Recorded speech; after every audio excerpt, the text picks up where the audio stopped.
almost fell. What's up, y'all? It's Ilese Rose, and I am back with another video. So I am back with another video, y'all, and as you can see by either the title, the thumbnail, or the way I'm looking right now, I have a new hairstyle, and guess who did it? Oh me. my gosh, girl. And guess how much time it took? 5 hours. And guess how much I paid? $30. Yes, so for all you ladies that be going to the shop and be paying $300 and be paying $250 for you to sit in the chair for 6 hours, no, you ain't got to do that no more, okay? Because why? You finna watch this video and you finna learn how to do your own braids at your house yourself, taking only 5 hours, and you only got to spend $30. What? Talk about a deal, okay? But no, for real, y'all, I am loving this style. And you know how you freshly get your hair done, you freshly get some braids, and then like you just keep on filling your hair, like you just keep looking at yourself in the mirror. I'm looking in the mirror right there, and it's just like I'm really feeling myself, like I'm so happy. Anyway, yes, I'm really loving this style, y'all, and yes, it looked like I went to the shop, if I do say so myself. These braids looking rather good. Okay, honey. If I would never took so many breaks because I just really didn't feel like doing my hair, that's how it be sometimes, then it really would have took me about four hours. It don't take that long. It's jumbo knotless braids. If you would like to see how I got this hairstyle, how I achieved this hairstyle, then just keep on watching this video, okay? Alright, y'all, so as you guys can see, I am starting off with a braid out. This is a hairstyle I did the day before. I think it was the day prior, yeah. So I also recorded that on my Instagram, Curls for the Girls. You guys go check that out. But yes, I'll be taking that down and just preparing my hair for this hairstyle I'm about to do. So the one product I'm going to be using today to style my hair is Shining Gem, and this is the green bottle. For some reason I can't say silk edges. You know what I'm trying to say. It was just on the screen. Anyway, so I'm going to be using that to style my hair, and this product works perfectly if you have type 4 hair like your girl, okay? If your hair is super thick and coarse and it's hard to style with other products, use this Shining Gem and thank me later. Come back and tell me that it worked, because I know it's gonna work. Anyway, so what you want to do is use this product to part your hair, and as you can see in the last clip, I wanted to make sure that the parts were super clean. And as you can see, I do have a small mirror right there, and then I'm also using my phone to see. But yeah, you want to make sure that you have a whole bunch of mirrors on deck, because I don't know about y'all, but I want my parts to be looking perfect like I went to the shop. So the first thing I'm going to be doing is taking 3 even sections of that one section of my hair in the back. As you guys can see, I did take 3 even sections, and this is how you want to start your braid. You want to start it like it's an individual braid, and from there you take a piece of the braiding hair that I'm going to link in the description so you can see what kind I use for this specific style, but you want to just feed it in. Now I actually have another video on how I did my knotless braids before, this same exact size, but I just wanted to see how much I've gotten better, and then like so you guys can compare the improvement. But yeah, so I'm just feeding it in, and then I'm just gonna feed it in between my index finger and my middle finger. I'm gonna show you guys again so you can have a good view, but yeah, that's how I do it for every single braid. And then you want to make sure you keep on adding the Shining Gem product, and this is what makes the braid look super clean and super crisp.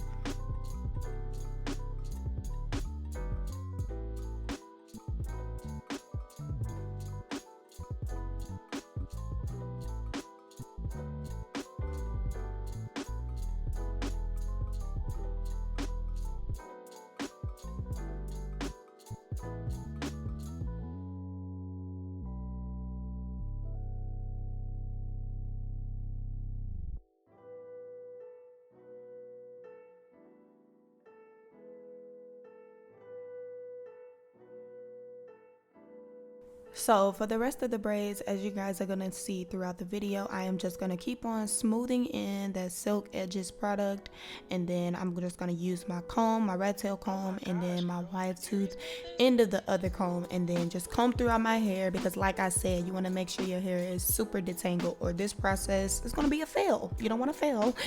But yeah, so just make sure it's detangled, and then you're going to use the same process, and you just want to keep on feeding the hair in between your index finger and your thumb. So your hair should already be pre-stretched and pre-separated so that this process can be way easier than it may seem. Like, this process is really easy. You just have to make sure that you take the necessary steps to make sure that the process can be easy. Okay, so you just want to feed it in between your index finger and your thumb, and then by this time you should be down the braid. And I always want to make sure that I'm using the shining gem along with that wide tooth comb, and just kind of making sure that my hair is smooth throughout the entire process of this braiding. You just want to make sure that you're using that gem so that your hair can blend in seamlessly with the synthetic hair. That way your style lasts a lot longer, it looks a lot neater, it looks a lot crispier, like it just overall gives that good look. Okay, so that's the look that we're going for.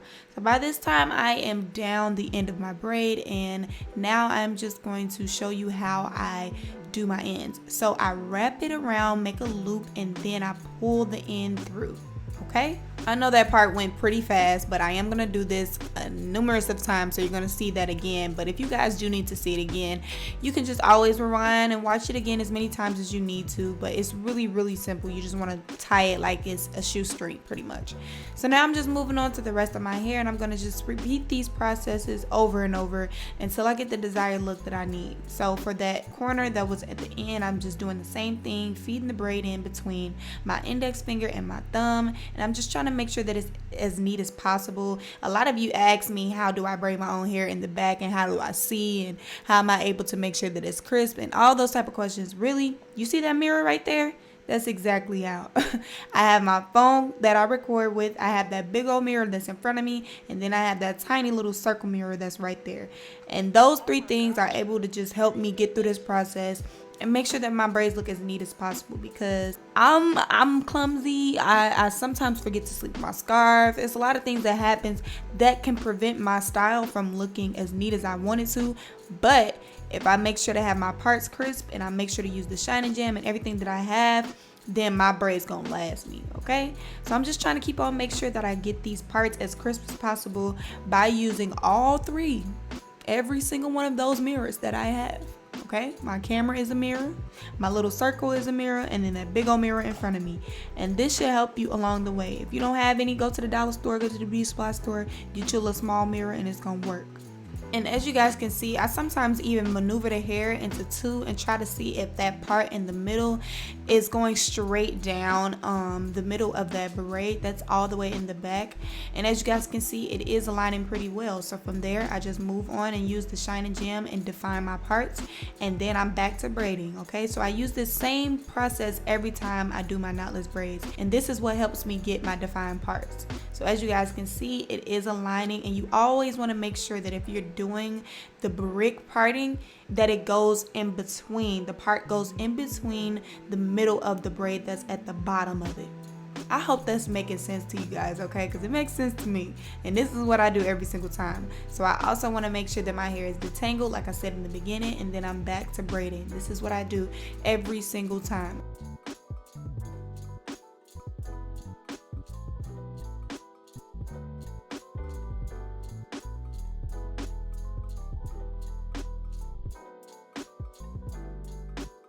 I'm telling y'all now, if you do not use the method that I'm telling you by applying that shining gem and then smoothing it out with that wide tooth comb or that rat tail comb, whatever you got, your braids not gonna come out looking crisp. I promise you that, because you're gonna have flyaways. And if you natural like me and you got thick natural hair, your hair is gonna eventually start poking out, and then it's gonna start looking raggedy. It's gonna start looking like you've been having the braids for 3 months when really you only had it for a week. Like, that's what we don't want, and I've learned that along the way. Like I said in my old videos, I've noticed the difference between how I braid now and then, and it's definitely a lot better. So I wouldn't be saying this if, you know, I didn't learn myself, you know. So you just want to make sure that you're applying that product every single time, and that product actually smells good too. So if you get that shining gem, thank me later, okay? Come back in the comment box and let me know. But yeah, so you just want to apply that throughout the whole process. Then I am on to the next braid, and this time I'm using a dimming brush, nothing different. I'm just trying to detangle a different way, and yeah, this is all I'm doing the entire time. You just want to make sure that you're repeating this process by detangling your natural hair, especially if you have thick hair like me. And then you just want to feed in the hair between your index finger and your thumb, and then you want to keep on braiding down, and then you want to repeat the process by using the shining gem and smoothing it over your natural hair. And then if you have to, use that rat tail comb or that wide tooth comb and just spread the product throughout the hair. Make sure it's smooth and keep on braiding it down. There you have it, jumbo knotless box braids. Purr.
Oh my gosh, girl. Adarius made this?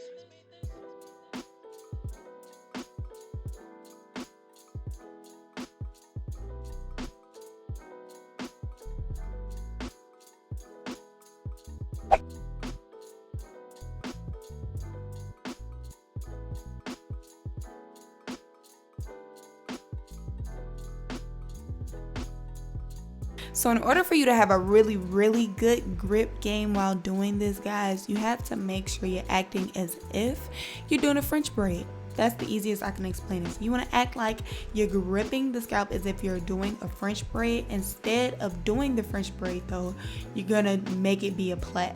Okay, so you just want to grab the roots really tight, and then it is very imperative to use that shining gem. I'm stressing that throughout the video, guys, because you want to make sure that it is smooth as possible. Okay, so with you doing that, you should be able to grip it very easily, and practice makes perfect. So don't beat yourself up if it's not looking as perfect as you wanted to. You just got to keep on practicing it. That's what I'm telling everybody. You just got to keep on practicing. Like I said in my old video, if y'all go back and watch it, y'all will see my roots was all, it looked like I had my braids in for 4 months and I only had them in for a day, 2 days. Like, no, that's not what we want. These braids are looking super crisp because I'm able to grab my roots very taut. I should say taut instead of tight, because I'm not gripping it too tight to where it's hurting, but I am gripping it tight enough to where it looks crisp. Uh-oh, y'all, don't mind my fiance. He comes in and show me love whenever he feel like I love him so much. I get so excited. Okay, but anyway, I also, he not done yet. Give him a second. Okay. Okay, now he done. But yeah, I just make sure I smooth it on in, and sometimes I even use the edge brush, as you can see. I make sure to smooth the product in, and then I grip it as taut as I can. Not too tight to where it hurts, but tight enough to where my style will last me a long enough time.